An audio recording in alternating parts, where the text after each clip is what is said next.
Welcome to the Fearlessly Inspired podcast. We are two military veterans ready to lead, empower, and inspire women in all areas of life. We are proof that your past doesn't have to define you and your circumstances don't have to hold you back. We are your hosts, Courtney and Barbara. Welcome to the show. Welcome back, listeners. We're so excited to have you back with us today. And if this is your first time, welcome to the show. Today's episode, we're going to be talking about finding your tribe. So, Barbara, I wanted to ask you, how do you define tribe? Well, honestly, Courtney, I think the first thing to say is, I think we all think of a tribe differently. And, for me personally, I think, how I define my tribe today and how I define my tribe, even 2 years ago is very different. And so, but, in my tribe, I've learned that I need certain people in there. And right now, especially because, I'm launching, my new entrepreneurship and stuff like that, I need that person who, and we talked about this, who is my hater, who's there to be my devil's advocate, and not necessarily, that person who's going to crush my dreams, but who's always going to kind of be my conscience. Right. And so the other one is, having a great mentor in my life, because at the end of the day, this is a new, adventure for me. And so having that person who's going to keep me on track and not veer me, different directions is so important. And then, somebody who I can still have a friendship with and cry with. And, because any business that you start, there's rough times and you're going to have to cry. And so, obviously you kind of fill that role in, so many different ways. You can be a little bit of each of them, but, I do have those specific people as well.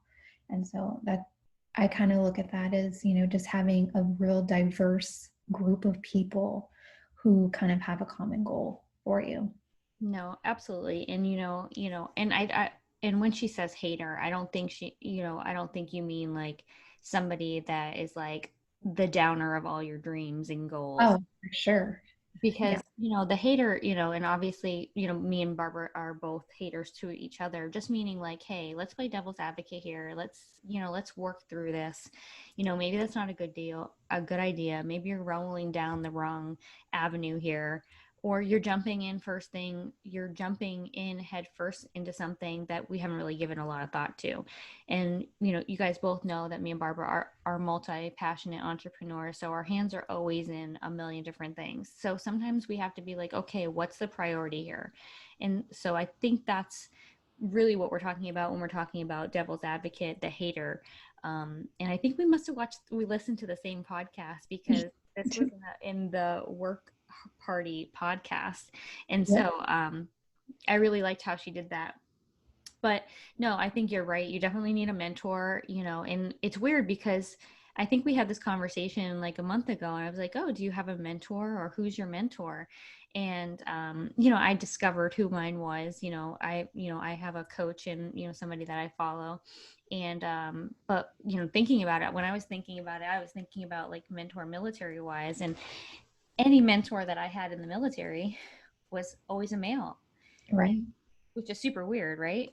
I mean, even now, my mentor is a male, but he has no idea. Like, I wouldn't go to him for what I'm going into my new adventure for. So really finding that person that can help me now is, I'm still kind of seeking it in a sense, And that's funny that you said that, because your mentor, you can have different mentors for different parts of your business and different parts of your life. You might have a mentor for your personal life and just to help you through relationships and personal stuff, but then you might have a different mentor for different parts of your entrepreneurship. Your virtual, interior design business might have a different mentor. Oh, absolutely. Health and fitness might have a different mentor. My speaking has a different mentor. So I think that's important for you, everybody, our listeners, to know, is that you just don't need one mentor. You just don't need one hater. You just don't need one person to cry on their shoulder and let them know their personal stuff. Well, and I also think that, if you just kind of think over time, each one of those mentors has helped you get to where you are today. And so, as you especially leaving the military, you've had a certain type of mentor all this time. And, I've experienced that, but then, I moved on. And so when I went into project management, I never thought I'd be a project manager Mm-hmm. until my boss, after I got out of the military, was like, hey, this is like, you're good at this, do Right. this. And I've been doing it for 13 years with not even thinking about it. Right. And so, Crazy. I think it's great. You just, and you never know who's going to be your next, mentor. It just kind of happens sometimes. Kind of like you don't know who's really going to end up being in your tribe, right? Very true. Very true. Oh. So Courtney, as we talk about these things, what is some of the criteria that you used in the past to build your tribe? Because obviously it's not the same as today. So what is that criteria, or what were you looking for in a tribe as a young adult versus today? Well, I mean, most of you guys know that I've been in the military 20 years. So, my adult life has my young adult life has transferred into my now life until just recently. But I think, being in the military, you mostly have military friends. And so it's easy to have shared interest, and not shared interests, but shared experiences and interests per se. So I think, you always look for somebody that has a shared experience with you or shared interest, just like-minded people. Um, and I think that's really the only couple things that I can think of like off the bat, is because it's just so hard to find friends that are it's hard to find friends in the military, because honestly, you leave every 3 years or every 4 years or every 2 years. You change duty stations and you kind of have to start over. And I'm sure some of our listeners are either military or military brats, so they know what it feels like to have to find new friends every year. And I will say that the difference between the military and maybe civilian life is that we have friends that, although even like me and we live in different states right now, and we've known each other, what, 15 years or something, but we've always remained in contact. So I mean, we're friends still. And so that's a little, I would just say that's different for me, is that the military just makes you have to change up that tribe a little bit. And I think you have the tribe that's local to you, like physical to you, and you have the tribe that's, all around the world, military friends. No, I agree. And, I would tell you, even, because now I'm a civilian, right? I understand the military side, but even as a civilian, like, I don't know if I just still have the military mentality when it comes to friendships, but all my really close friends and tribe folks are really distant from me. I mean, 3 hours. I mean, you're 15 hours or something ridiculous. It's crazy. And so, I've just learned that for me personally, it doesn't matter where you're located. I mean, especially with technology today. Oh yeah.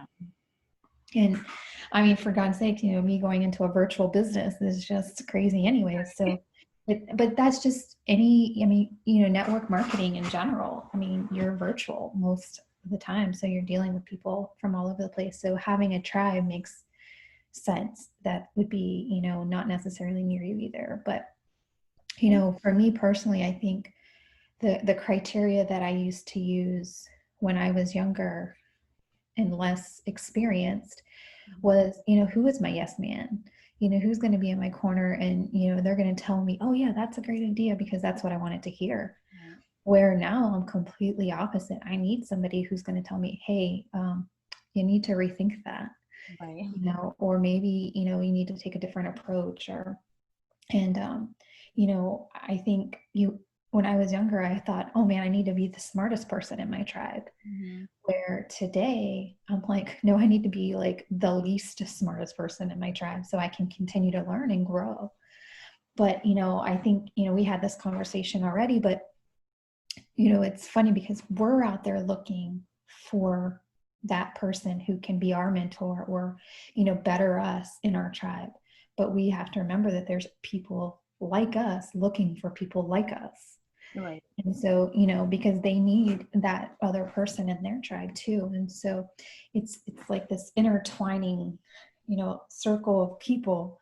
Um, and you know, it's funny because I was reading a book that I'm reading, and it basically says, you know, friends are people who will ask, or acquaintances are people who will ask you, um, you know, oh, hey, how old's your kids now? Or, hey, remember this person we used to talk about? And then it's like, okay, well, have a nice day. Talk to you later. Where it's like, you know, friends like you and I, we just talk and ramble and, you know, whatever. And then before you know it, we're 3 hours into a conversation and we never once asked, you know, well, you know, whatever. It's just, you know, deeper conversations that make sense, and, you know, personal conversations, because we have people in our lives that we just don't have those type of conversations with, You're even right. though they're there every day.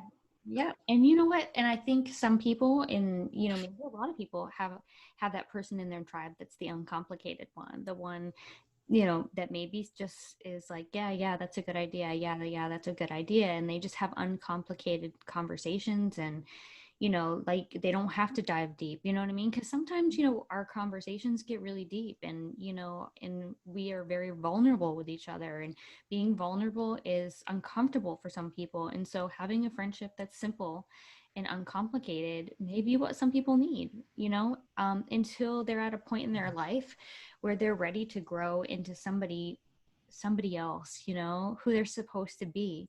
Right. I think there's a purpose for everyone, but, until we're ready to grow into the person we're meant to be, sometimes those uncomplicated friendships are what we need in the moment. And not for nothing, sometimes it's just something you need because everything else around you is so complicated. And, you know, we talk about having our hater and our mentor, and we talk about, you know, having that person we cry with. Well, sometimes you just don't want to do any of that. Yeah.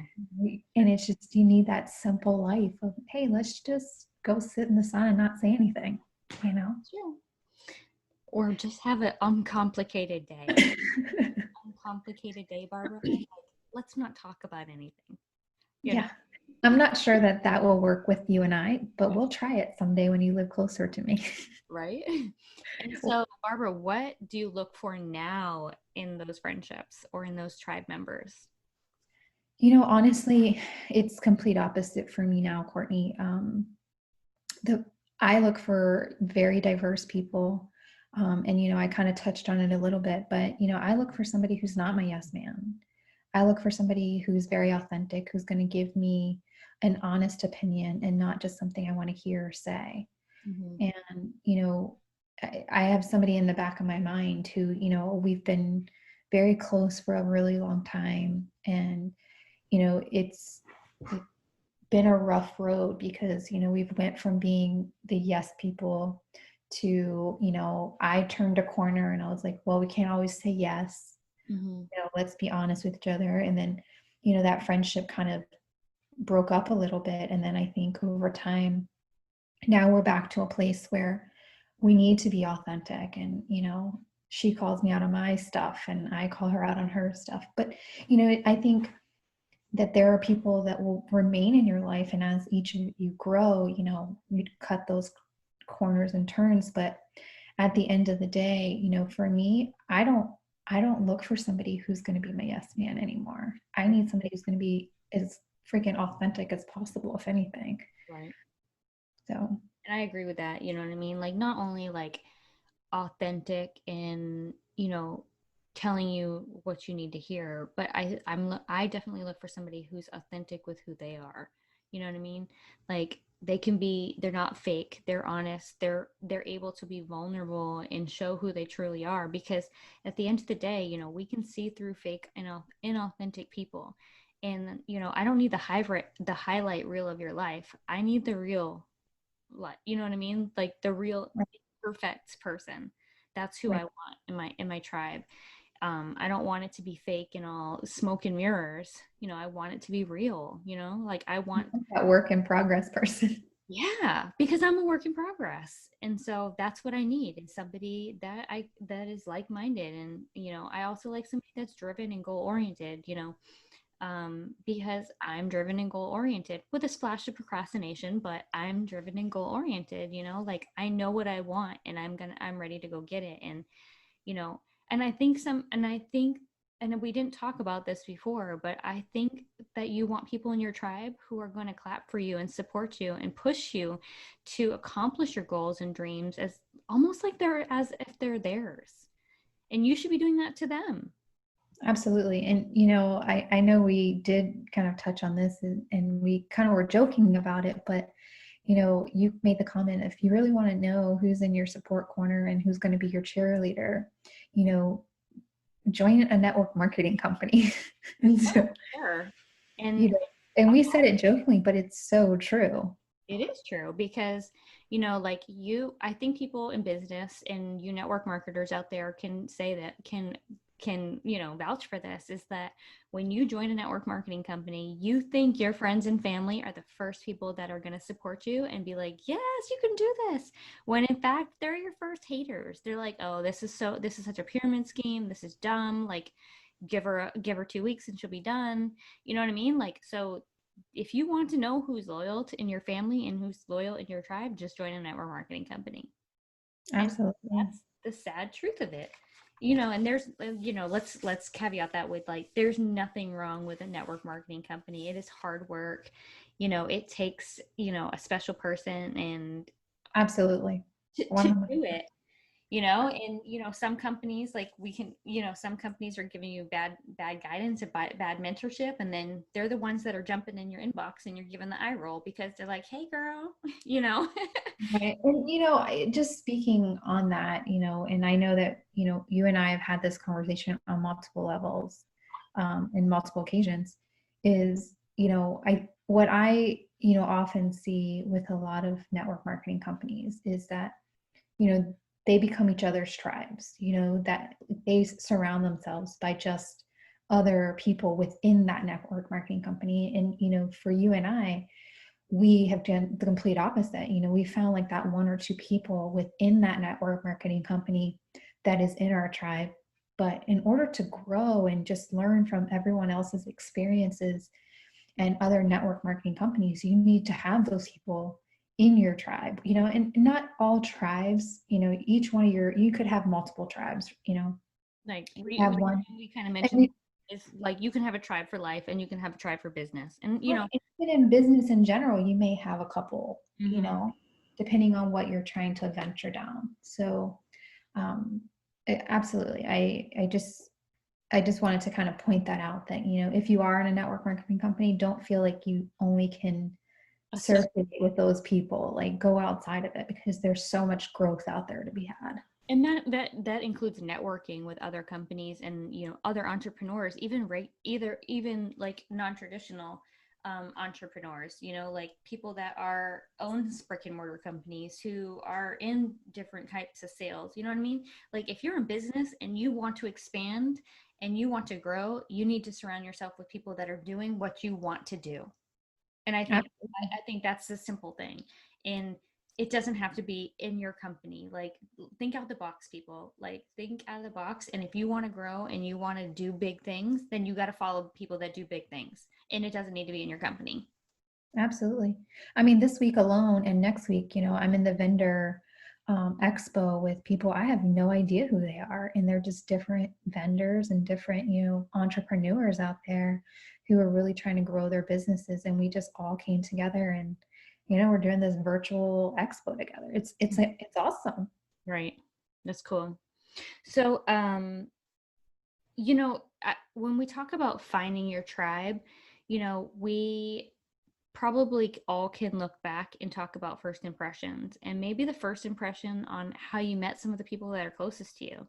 And so I think that, you know, you shouldn't, for one, like when you're finding somebody, like when you're, and it's not like an interview process, right? But I think we should always be open to having new people in our tribe, right? And so if we look back at it, you know, we probably, you know, your first impression of me and my first impression of you may not have been that of like, oh my God, she's my person, I'm gonna like be best friends with her for life. You know what I mean? So first impressions are not the end all be all to finding a tribe member, right? Absolutely. I mean, I just, it's funny because I think ever since we were talking about this, I was like, man, the first time I met Courtney, and obviously, I knew you, way before, our first like real connection as a friend. And I'm like, had I just used that past and, first impression, we probably wouldn't be here today. And so, I definitely wouldn't use first impressions. And again, I mean, you think about the two friends you have today, your two besties. Mm-hmm. I mean, never in a million years would you think that 15, 20 years later, you're friends with us. So I definitely agree that first impressions don't, always mean something. So not so when we're talking about first impressions, give somebody more than one chance. You know, I think if there was something that makes you go back and something that makes you, continue a conversation, or maybe you have to interact with that person, give people more than one chance, because, one, you never know what somebody's going through, and two, first impressions, you never know. Like Barbara probably heard something about me or got this feeling about me just from seeing me around. So, just give it a chance, guys and gals. Like, don't let first impressions be the end all be all, because you might miss out on some really amazing lifelong friendships. Absolutely. So Courtney, as I think, we kind of touched on it a little bit, but, as you're expanding your tribe, how is it that um, obviously you're not in a position quite yet to, do the hiring and firing, but like, how would you see that kind of play out, with people within your tribe? So, I think a lot of our listeners are probably thinking, well, like, I'm looking at my current tribe, and my current tribe probably has some people that, are negative Nancy's, or never have anything positive to say. They never clap when I succeed. And I'm pretty sure those people are, one, either family, or they're people that have a spot at your table because of longevity and history, right? Oh, You've absolutely. probably been friends since first grade or high school or whatever. And so those people, maybe they're not right for your tribe right now, but you just don't have it in you to kind of like fire them, right? And family, that's really hard to fire. So I would say, like, expand your tribe, like create more than one circle, like you mentioned before, like create specific circles in your tribe. And, those circles can grow, and they can grow in areas and situations that you want them to grow. Whereas I think, like, people, and we can kind of talk about negative people here for a second, is that those negative people are organically going to fall off. They're going to fall off because you're growing to a point where you guys no longer have something in common, or you just set boundaries, and you give space to those relationships because they no longer are are helping you grow, or giving you joy. I've had to do that in the past. You know what I mean? I held on to relationships that were there because of history, and we had nothing in common, like, and then it just became like, kind of like a forced relationship almost, but just kind of negative.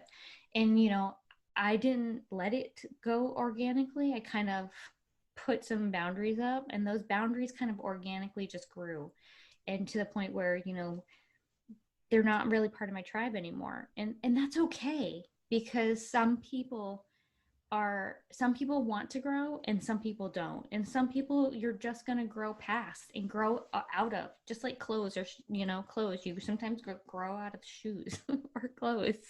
Well, You I can would, grow out of people. and Courtney, because obviously we do devil's advocate all the time. One thing that I would say about negative people, sometimes you need that negative person in your tribe because it gives you a different perspective. Even though, yes, they're the naysayer all the time, it's almost good to kind of have them. It's, how they use the term, keep your enemies closer, or whatever that term might be. Yes. But, it's almost like keeping that person kind of within, fingers distance, so that you can kind of hear some of the things that they say. Because one, it gives, it might make you think just a little bit. Not that you're second guessing yourself, but, something that they might say may give you a different perspective. Like, well, maybe I just need to change this. But you have to be very careful when you're doing those things, right? I mean, because you don't want to always listen to negative Nancy and change your mind because negative Nancy. I'm just saying that sometimes it's good to kind of have them there because you're always thinking one direction sometimes, and not you specific, but just all of us. Sometimes we have this one, we're so goal oriented that we just want to go and we want to get to the other side, that negative Nancy or that person in our life might say something that's like, oh, wait, hold on, I really need to think about this. And so, I'm not telling you to, we are not telling you to get rid of every negative person in your life, because you need them. Right. Just like we said in the beginning, you need those people who are naysayers and, who are going to second guess you, because it keeps you on your toes. Right. And I think, just thinking about, or looking around at people, I think there are people that are just negative. Like they're negative, negative, negative. But there are people that you also need who are that devil's advocate, or who are gonna give you that other perspective that you can just sit back and look at. And so yeah, I mean, we don't want you to surround yourself with a bunch of negative people, but we do want you to know that finding your tribe is critical. You know what I mean? And as you grow, your tribe will grow. People will organically fall off, or people will organically grow into something more. Your relationship, your friendships will grow. And it's just critical for your growth, in your personal life and in your professional life, your business. If you want to grow, you got to have a tribe that's growing with you. Absolutely. Well, let me just say, in closing that, we really thank you guys for listening. This one was a little bit longer, but Courtney and I have really been passionate about, finding tribes and who really needs to be in our circles, and, so forth. So we do appreciate everyone listening, and, we hope you find some value from this podcast today. And of course, if you know somebody that may need to hear the message, we really want you to share it with them. Also, we hope that you'll join us for our next podcast, and don't forget to follow us on our Facebook